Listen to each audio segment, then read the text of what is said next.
Family shopping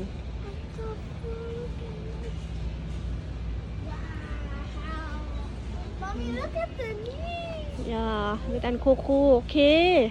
I want. ย่าแม่ซื้อให้แต่ต้องห้ามเล่นเกมแม่ซื้อให้เบิร์ด No, I'm just gonna learn. คิดเลิร์นนิ่งอย่างเดียวห้ามเล่นเกมแม่ซื้อให้เบิร์ดมีหลายรุ่นลูกสาวเขามักรุ่นนี้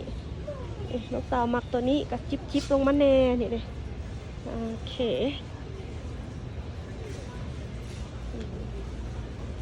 When are you gonna buy it now for Christmas, Mom?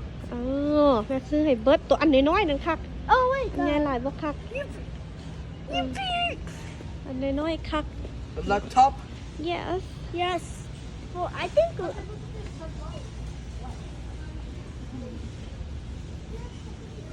Huh?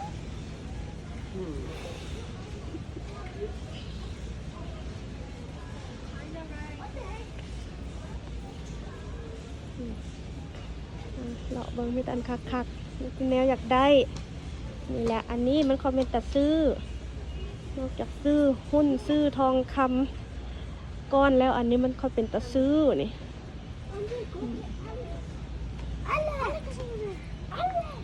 มันเป็นการลงทุนกับชีวิตมันเป็นการได้เรียนรู้นี่มันเขาเป็นแต่ซื้อ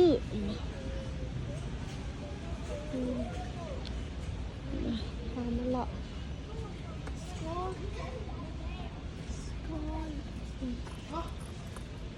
อันไหนก็คู่ปะเนาะอันไหนก็คักเนาะ I like no. บอก To buy laptop? อันนี้บ่เป็นตะซื้ออันนี้นะ อันนี้มันโซไปแล้วมันกับเบิดคุณค่าบ่คือคำก้อนมันจะคำ 18K บ่ฮอด 24K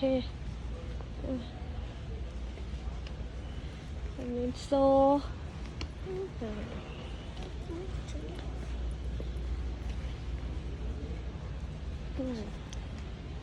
18K จะงามอยู่เด้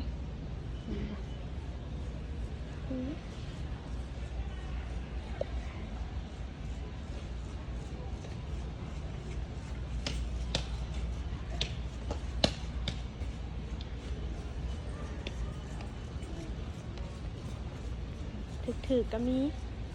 ไม่ครบมงราคาจิบพอได้ใส่ก็มีหมกก็มีโอ้หลายแนวมีครบแต่เราต้องซื้อตัวบุญลาดตัวบุญต้องแลกตัวบุญต้องเพิ่มมูลราคาเพิ่มคุณค่าต้องเป็นประโยชน์กับชีวิตยามเดือดร้อนก็ต้องคือหุ้นเดือดร้อนสำเร็จขายสำนักขายน้อยก็เสียภาษีน้อย